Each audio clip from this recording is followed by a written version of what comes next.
जी, तो हमने transport number पे होने वाले जो इफेक्ट्स हैं उनको अभी डिस्कस किया था। और उसमें हमने ये चीज डिस्कस कर ली कि आपके पास ट्रांसपोर्ट नंबर किन किन फैक्टर्स पे डिपेंड करता है। आई थिंक सो कि पाँच बट सात नंबर का पेड़ भरने के लिए ये इनफ। जी। सर ये काइंडली सम अप कर दीजिए इन फैक्टर्स को। ये समझ एक ये है कि जब आप ट्रांसपोर्ट नंबर को देखते हैं तो ये actually speed of cation and anion पे डिपेंड करता है। अब speed of cation and anion individual नहीं होती, बल्कि इसका रिलेशन किसके साथ होता है, आप किन चीजों को डिस्कस कर रहे हैं। डेबाय हक्कल थ्योरी ने हमें ये बताया था कि अगर आप किसी वैल्यू को डिस्कस करना चाहते हैं तो इस इक्वेशन में पुट करने के बाद आपके पास psi is equal to psi not कब होगी, जो हमने पहली थ्योरी पढ़ी थी। इसमें हमने ये पढ़ा था कि आपके पास ये जो इक्वेशन बनी हुई है,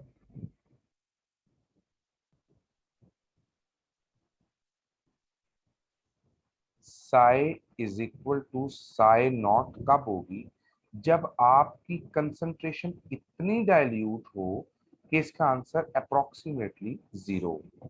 जब इसका आंसर बहुत जीरो के करीब होगा तो ये दोनों फैक्टर इससे मल्टीप्लाई होकर जीरो हो जाएंगे और आपका साई जो है साई नॉट यानी इक्विवेलेंट कंडक्टेंस जो इंफिनिटी डाइल्यूशन पे होगी वो उसकी उस यानी एट एनी कंसंट्रेशन पे हो जाए, तब ये दोनों फैक्टर बराबर होते हैं। तो इस चीज के बाद हमने देखा था कि हमारे पास जो कैटाइन और एनाइन कंडक्टेंस के लिए घूम रहे हैं वो किस तरह से घूम रहे हैं, वो डिपेंड करता था नेचर ऑफ कैटाइन पे, नेचर ऑफ एनाइन पे।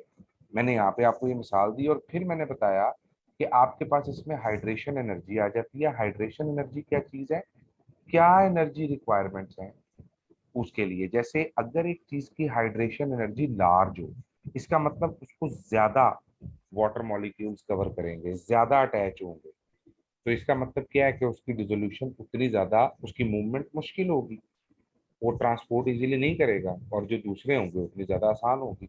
इसकी मिसाल ये है कि सोडियम की हाइड्रेशन एनर्जी कम होती है और एल्युमिनियम की हाइड्रेशन एनर्जी ज्यादा होती है। जिसकी हाइड्रेशन एनर्जी जितनी ज्यादा होगी उसकी मूवमेंट उतनी कम होगी, और जिसकी हाइड्रेशन एनर्जी जितनी कम होगी उसकी मूवमेंट उतनी ज्यादा होगी। फिर यहाँ पर कंसंट्रेशन है, इसका लिटिल इफेक्ट आता है, बहुत ज्यादा इफेक्ट देखने को नहीं मिलता, थोड़ा बहुत जो इफेक्ट है वो हम लोग नोटिस करते हैं।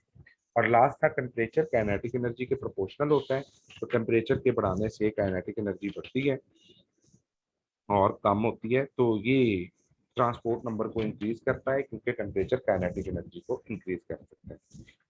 यहाँ से हमने एक चीज का कॉन्सेप्ट सीखना है और वो है स्टैंडर्ड हाइड्रोजन इलेक्ट्रोड। आपके पास मैं एक छोटा से दो चार पॉइंट लिखूंगा और फिर आगे की तरफ चलते हैं। सबसे पहला पॉइंट हम डिस्कस कर लेते हैं, रेजिस्टेंस क्या चीज है।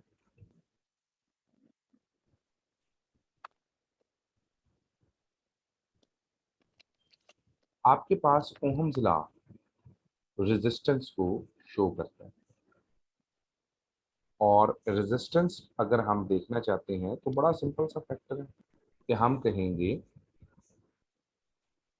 V is equal to I R, यही ओहम्स लॉ है। या जितना आई करंट पास हो रहा है वो डिपेंड करता है वोल्टेज ओवर रेजिस्टेंस पे। ठीक हो गया। जी जी, ट्रांसपोर्ट नंबर वाला कवर हो गया आपका ऑलमोस्ट। उसमें आपने कुछ भी नहीं लिखना है, एक डेरिवेशन है, डेफिनेशन है और उसके आगे जो फैक्टर्स हैं सिर्फ वही आपने डिस्कस करने हैं। तो रेजिस्टेंस ओहम्स लॉ से हमने निकाल ली और वो है V is equal I is equal to V over R, V is equal to I R होता है ओहम्स लॉ। और आपको पता है कि यहाँ पे जो रेजिस्टेंस है उसकी वैल्यू आ जाएगी V ओवर आई। इसका यूनिट आप जानते हैं, ओहम इसका यूनिट होता है। जी सहर, आपका क्वेश्चन है।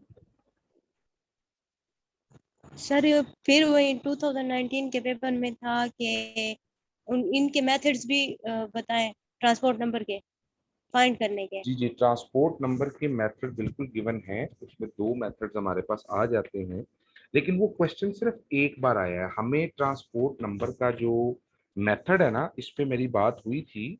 मैंने अपने एक सीनियर से भी बात की थी इस सिलसिले में, तो उन्होंने कहा था कि ये एक ही बार आया था और उसके बाद ये मेरे ख्याल से पहले क्वेश्चन ट्रांसपोर्ट नंबर का नहीं आया। जो इस तरह से है कि आप उसको फाइंड आउट भी करें कि उसके क्या मेथड है। इसके दो मेथड हैं ट्रांसपोर्ट नंबर को फाइंड करने के। ये एमएससी में पढ़ाते हैं वैसे ये टॉपिक।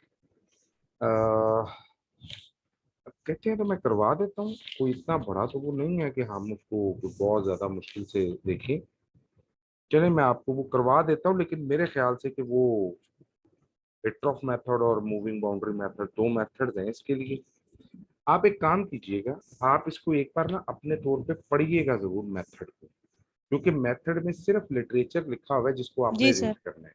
अगर वो आपको समझ नहीं आती ना मेथड, तो आप मुझे बताइएगा, फिर मैं आपको वो दोबारा करवा दूंगा। सिर्फ एक बार आप उसको पढ़ लीजिएगा और कुछ भी नहीं करना, ठीक है। ओके हो गया सर। बाउंड्री प्रिंसिपल वो एक बार मेरे हाथ से अगर आप सही तरह करके पढ़ लेंगे ना, तो वो आपको समझ आ जाएगा। और अगर फिर भी नहीं आते हैं तो फिर मुझे बता दीजिएगा, मैं करवा दूंगा, ठीक है। असल में ये मेथड्स वहां नहीं है ना पीएमएस वालों के। Theatre of matter Silva nine ये आपको बीएससी की बुक से भी मिल जाएगा। तो आप एक बार इसको पढ़ लीजिएगा, अगर ना समझ आया तो मैं आपको इंशाल्लाह फिर करवा दूंगा अगले लेक्चर। रेजिस्टेंस जो है वो V ओवर I के बराबर है, और अगर मैं रेजिस्टेंस का रेसिप्रोकल ले लूं, यानी इसको उल्टा दूं, तो ये I/V आ जाएगा। और 1/R किसके बराबर होती है? Conductivity, conductance. कंडक्टेंस। शाबाश। तो कंडक्टेंस जो है वो आपके पास आ जाएगी I/। तो आपके पास कंडक्टेंस निकालने का डायरेक्ट कोई तरीका नहीं है, आप रेजिस्टेंस का रेसिप्रोकल लेते हैं तो आपके पास कंडक्टेंस आ जाएगा। अच्छा, किसी में आपको ये पता है कि आपके पास रेजिस्टिविटी और कंडक्टिविटी भी एक होता है आपके पास parameter?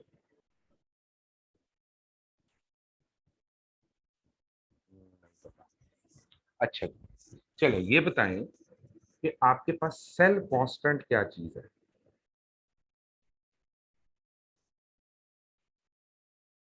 Cell constant.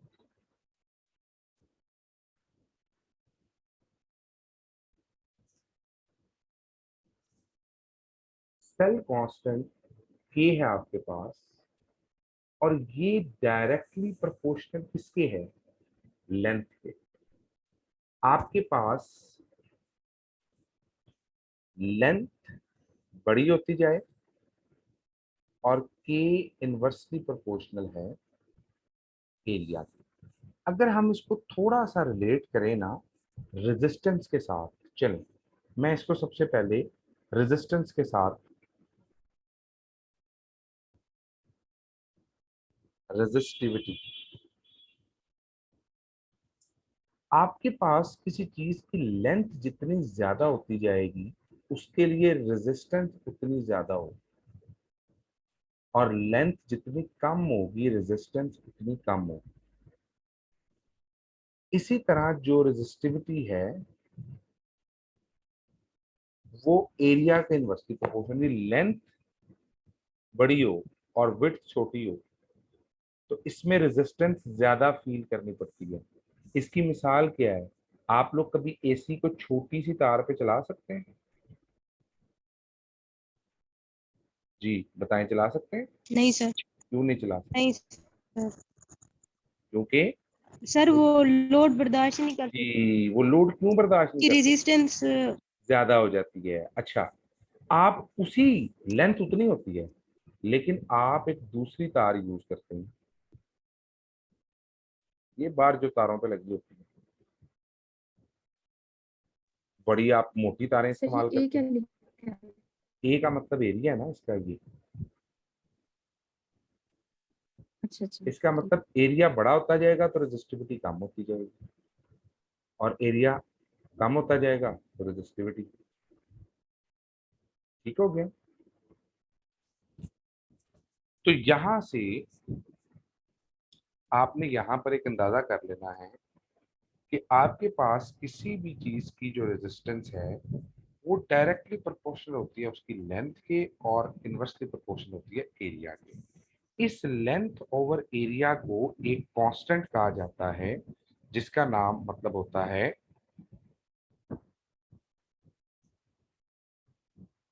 Cell constant. आप कोई भी दुनिया का सेल देखेंगे तो आपने कभी कोई ऐसा सेल देखा है जो आप अपनी मर्जी से खींच के बड़ा कर लें या छोटा कर लें, किसी रिमोट में डालने वाला? उसकी लेंथ भी फिक्स होती है, नहीं। उसका एरिया भी फिक्स होता है। ये है आपके पास सेल कांस्टेंट। अच्छा, जब मैं ये प्रोपोर्शनैलिटी साइन खत्म करूंगा तो मैं यहाँ रो के साइन लगाऊंगा और rho is equal to R is equal to rho L over A. इस रो को कहा जाता है स्पेसिफिक रेजिस्टेंस। कंडक्टेंस। रेजिस्टेंस ये आपके पास स्पेसिफिक रेजिस्टेंस होती है। अच्छा, कोई आप में से बता सकते हैं ये स्पेसिफिक रेजिस्टेंस किस चीज पे डिपेंड करती है?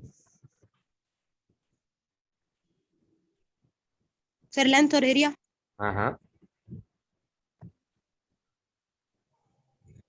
शाबाश। ये किस पे डिपेंड करती है?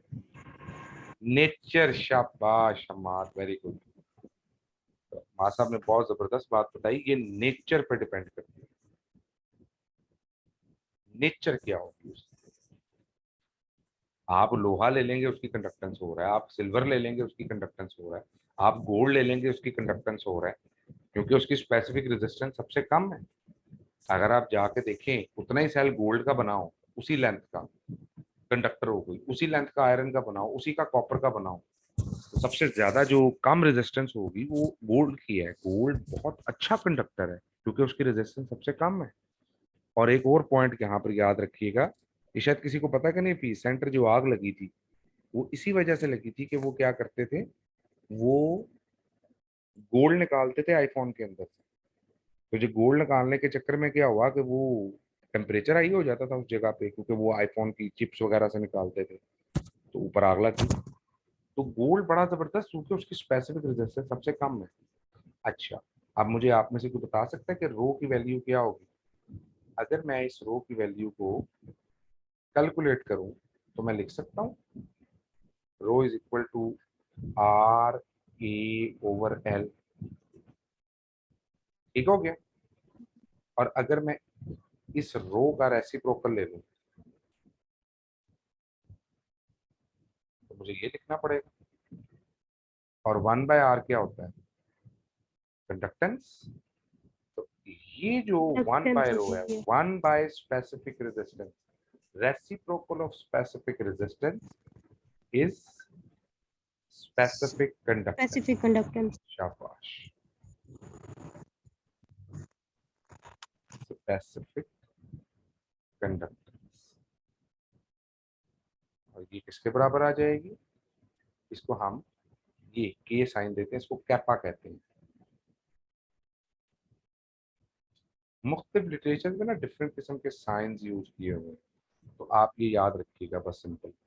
तो ये आपके पास कैपा के बराबर है, और अगर हम इसको लिखें तो कंडक्टेंस बराबर आएगी एल ओवर ए क्या है? सेल कांस्टेंट, जैसे हमने पढ़ा, इनटू 1 ओवर आर क्या है? कंडक्टेंस। तो मैं कह सकता हूं specific conductance is equal to cell constant into conductance. ये आपके पास चंद एक बेसिक डेफिनेशन है। अब यहां से आप लोगों ने सेल पोटेंशियल को स्टडी करना है, और हम सेल पोटेंशियल की तरफ जाएंगे, लेकिन सेल पोटेंशियल की तरफ जाने से पहले मेरा आपसे कोई क्वेश्चन है एक, तो जो मुझे आपकी मतलब थ्रेशोल्ड बताएंगे कि आपको इसके बारे में क्या पता है। आप लोग स्टैंडर्ड हाइड्रोजन इलेक्ट्रोड के बारे में क्या जानते हैं? किसी को प्रॉपर कॉन्सेप्ट है कि ये क्या चीज है?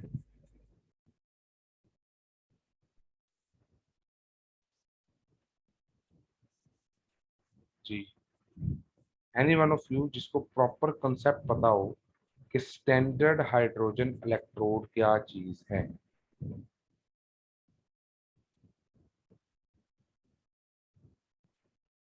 हाँ जी, नहीं पता तो बता दें यार। होता है जिसकी ना पोटेंशियल हमेशा कांस्टेंट रहता है और दूसरे सेल का पोटेंशियल मालूम करने के लिए इसे यूज किया। वो तो कईयों का कांस्टेंट रहता है, तो फिर स्टैंडर्ड हाइड्रोजन ही क्यों?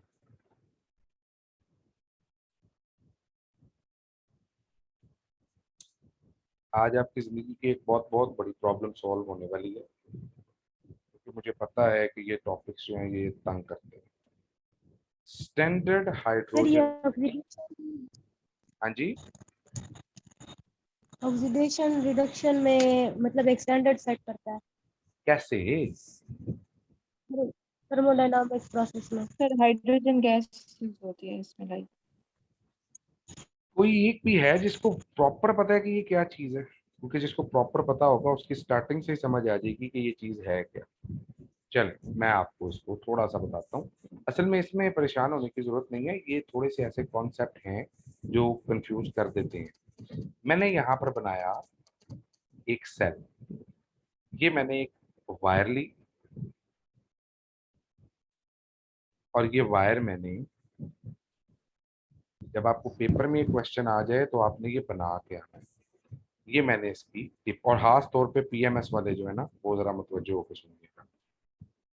ये है आपके पास प्लैटिनम टिप, और ये प्लैटिनम टिप जो है ये एक ऐसा इलेक्ट्रोड है जो एनोड के तौर पे भी बिहेव करेगा और कैथोड के तौर पे भी बिहेव करेगा। इसके दोनों फंक्शन। हमने क्या किया, हमने इस वायर को एनक्लोज कर दिया एक ग्लास ट्यूब में,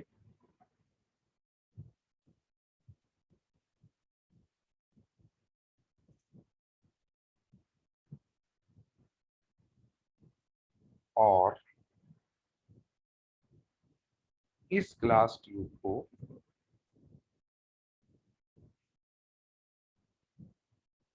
हमने किसी कंटेनर में ऐसे सील कर लिया, पैक कर लिया।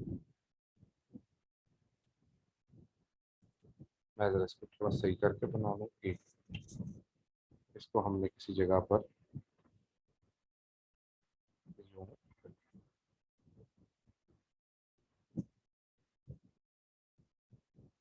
बंद कर,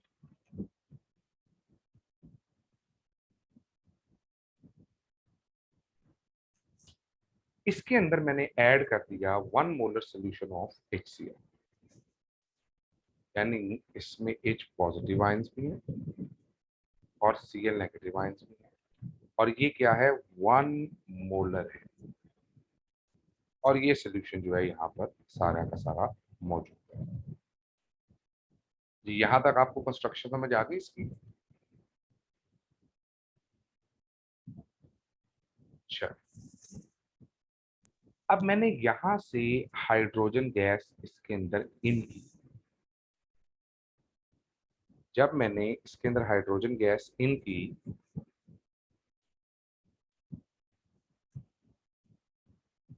हमारे पास दो हाइड्रोजन है, एक को व्हाइट से याद रखिएगा, एक को इस ब्लू कलर से याद रखिएगा।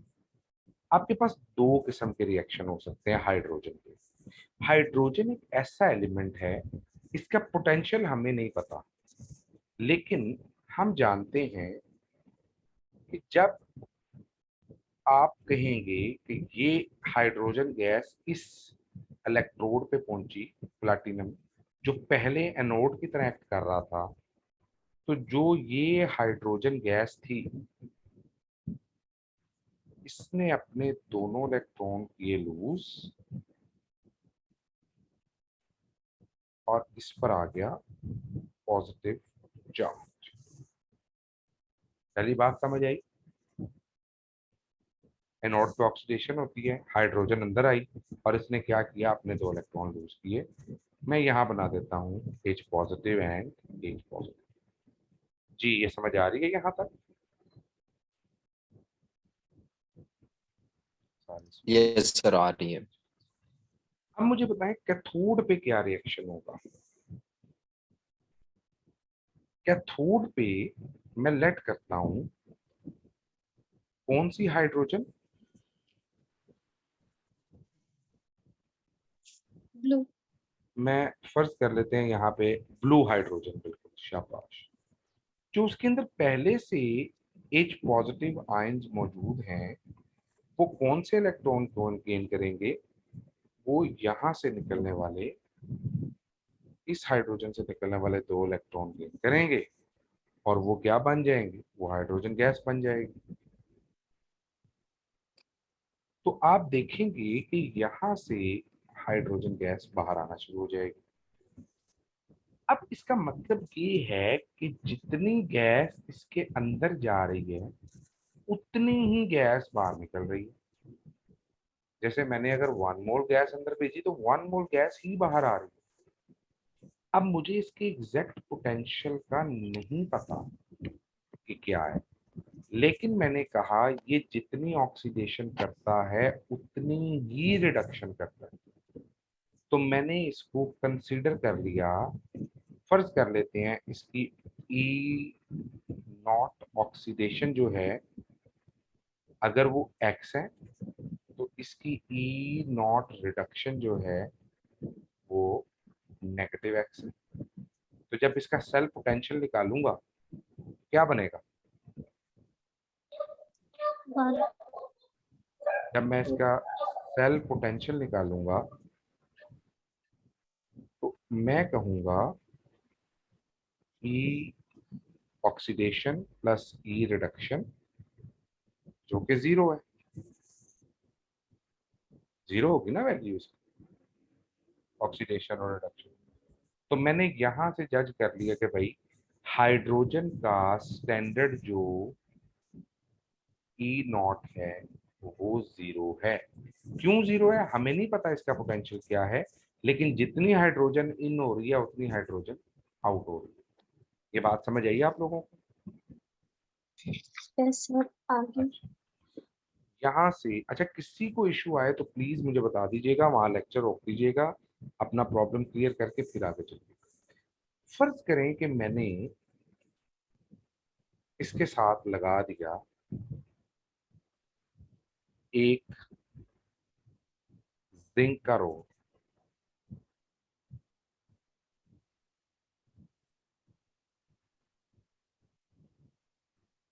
ये हम कल कर चुके हैं लास्ट लेक्चर में।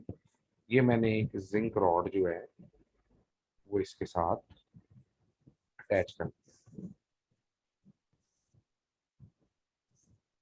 अब मुझे देखना ये है कि जिंक की निस्बत यानी विद अकॉर्डेंस टू जिंक क्या हाइड्रोजन इलेक्ट्रॉन लूज करते हैं या इलेक्ट्रॉन गेन करता है। जब मैंने इसको जिंक के साथ लगाया तो मैंने ये चीज ऑब्जर्व की कि जिंक जो था वो अपने इलेक्ट्रॉन लूज कर रहा था। किसकी तरफ लूज कर रहा था, इस H पॉजिटिव आयन की तरफ लूज कर रहा था। कोई एलिमेंट अपने इलेक्ट्रॉन कब लूज करेगा, जब उसको कोई गेन करने वाला मौजूद होगा। ये तो एक नेचुरल सी बात है ना।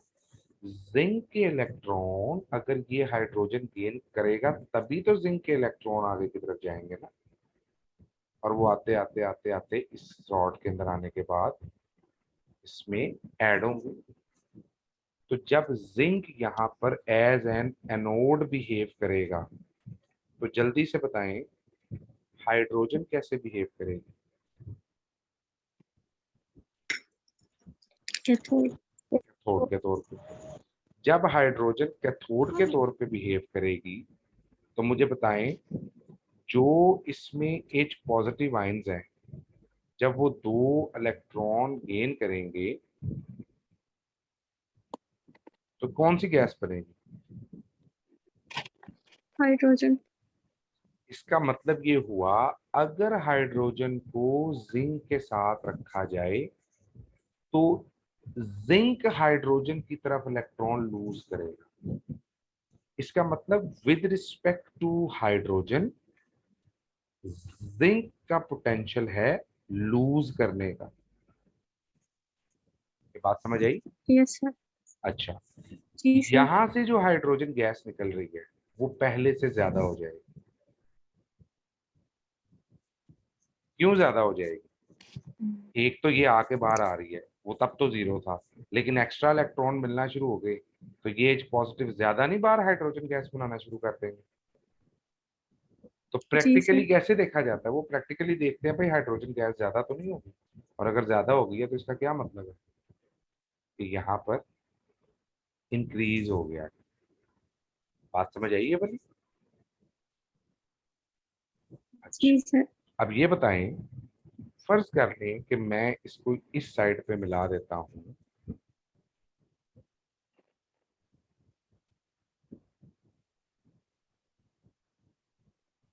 कॉपर के साथ, और मैंने जब इसको कॉपर के साथ मिलाया, अब जिंक वाला भूल जाए, यहाँ पे जो ई नॉट था ना ऑक्सीडेशन का, क्योंकि जिंक एज एन एनोड काम कर रहा है तो इसकी वैल्यू थी 0.76। अच्छा, ये कॉपर है। जब मैंने कॉपर को मिलाया स्टैंडर्ड हाइड्रोजन इलेक्ट्रोड के साथ, आप देखिएगा हमारे पास कुछ इस तरह की फॉर्मेशन आई। यहाँ पे हमने वो ये कनेक्ट किया और इसकी तारें हमने जोड़ दी इसके साथ, कॉपर के साथ। यहाँ पे सोल्यूशन किसका था? कॉपर सल्फेट का। और यहाँ सोल्यूशन किसका था? Zinc sulphate. ये हम पढ़ चुके हैं पहले भी इन बातों। जी अच्छा, सर। अब ये बताएं, कॉपर हाइड्रोजन की निस्बत इलेक्ट्रॉन लूज करेगा कि गेन करेगा? शाबाश, गेन करेगा। तो जब ये इलेक्ट्रॉन गेन करेगा, अब जरा तवज्जो देनी है आपने, तो एनोड के तौर पे कौन बिहेव करेगा इधर? हाइड्रोजन। शाबाश, इसका मतलब जो हाइड्रोजन आके यहाँ पे इलेक्ट्रॉन लूज कर रही थी, तो जो हाइड्रोजन यहाँ पे आके अपने इलेक्ट्रॉन लूज कर रही है,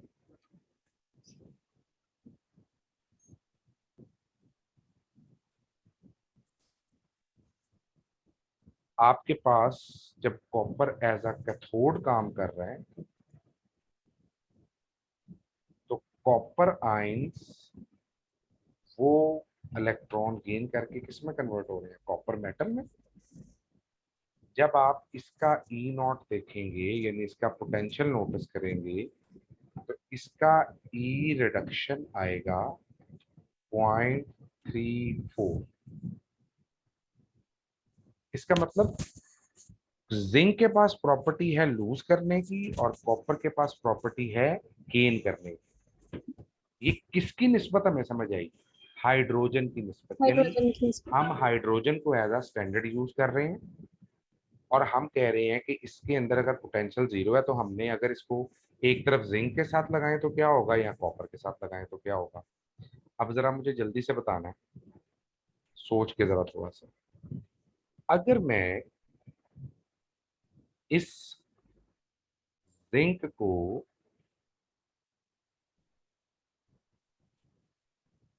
कनेक्ट कर दूं, हाइड्रोजन को बीच में से निकाल दूं, किसके साथ?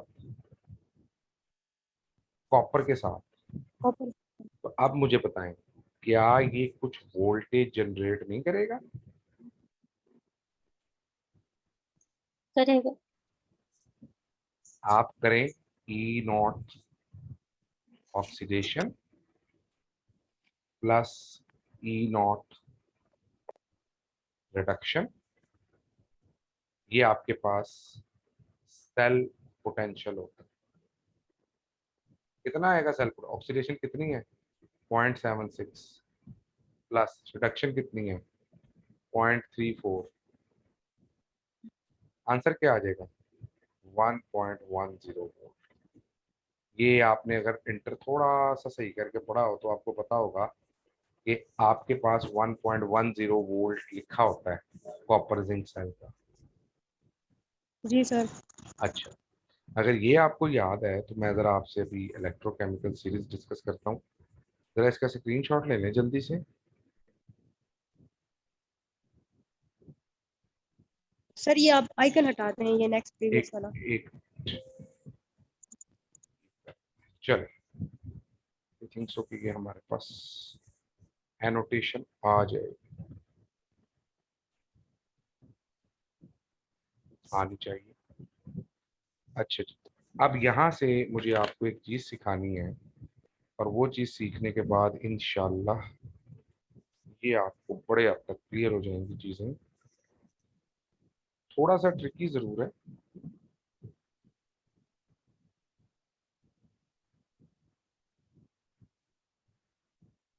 केमिस्ट्री में एक चीज़ होती है जिसको कहते हैं सिस्टमेटिक वे में किसी चीज़ को लिखना। अभी हम जो टॉपिक पढ़ने लगे हैं ना, ये बड़ा इंपॉर्टेंट टॉपिक है और इस टॉपिक में हाँ, गुलजा सिमसिम भाई, ये देखिएगा मैं चैप्टर 10 में आता हूँ। अच्छा जी, हाँ जी, ये देखें, ये आपको मुख्तलिफ जगहों से ये मिल जाएगी। इलेक्ट्रोकेमिकल सीरीज जो है, मैं यहाँ पे इलेक्ट्रोकेमिकल सीरीज निकाल रहा हूँ और मैं जो इलेक्ट्रोकेमिकल सीरीज है उससे आप लोगों को एक चीज सिखाऊंगा।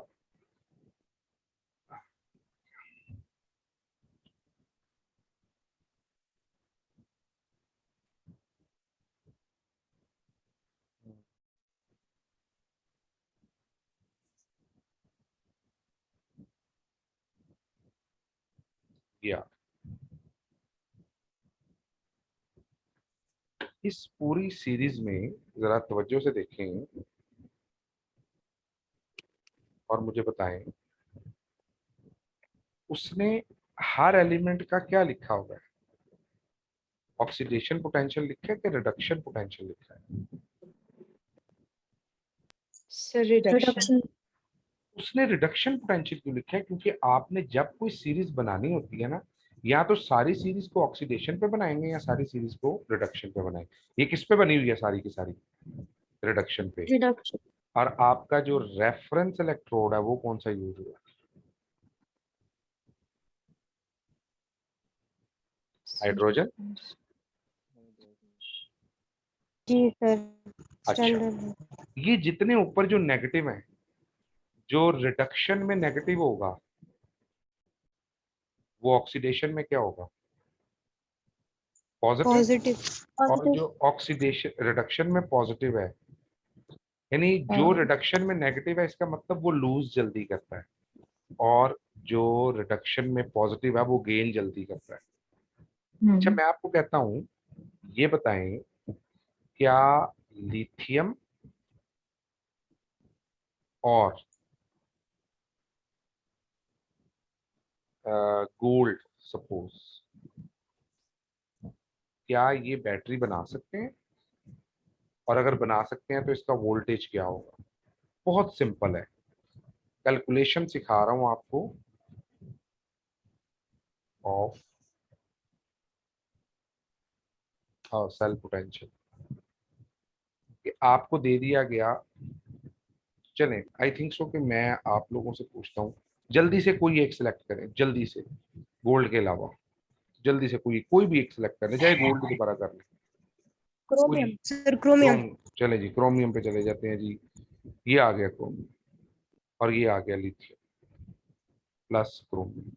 मुझे क्या करना है? लिथियम पॉजिटिव प्लस इलेक्ट्रॉन, ये लिथियम बन रहा है।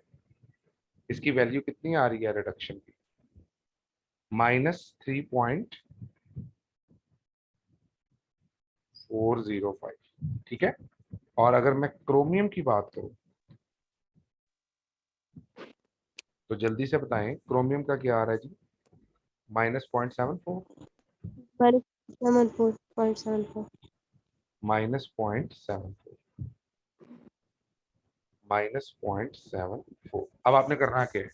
अब आपने सोचना ये है कि फर्ज करें लिथियम यूं क्रॉस मल्टीप्लाई करें, क्या मतलब, पहली बार आएगा क्रोमियम मेटल हो और आपके पास 3 लिथियम आयन्स हो, लिथियम आयन हो, क्रोमियम अपने इलेक्ट्रॉन दे के 3+ में कन्वर्ट हो जाए और लिथियम न्यूट्रल हो जाए। ऐसी सूरत में क्रोमियम ऑक्सीडेशन कर रहा है, लिथियम रिडक्शन कर रही है, लिथियम की वैल्यू वही रहेगी, क्रोमियम की वैल्यू चेंज हो जाएगी। अगर मैं कह रहा हूँ क्रोमियम अपने इलेक्ट्रॉन लूज कर रहा है, ऑक्सीडेशन कर रहा है, तो E0 क्या आ जाएगा, ये हो जाएगी प्लस क्रोमियम के लिए 7 4 -3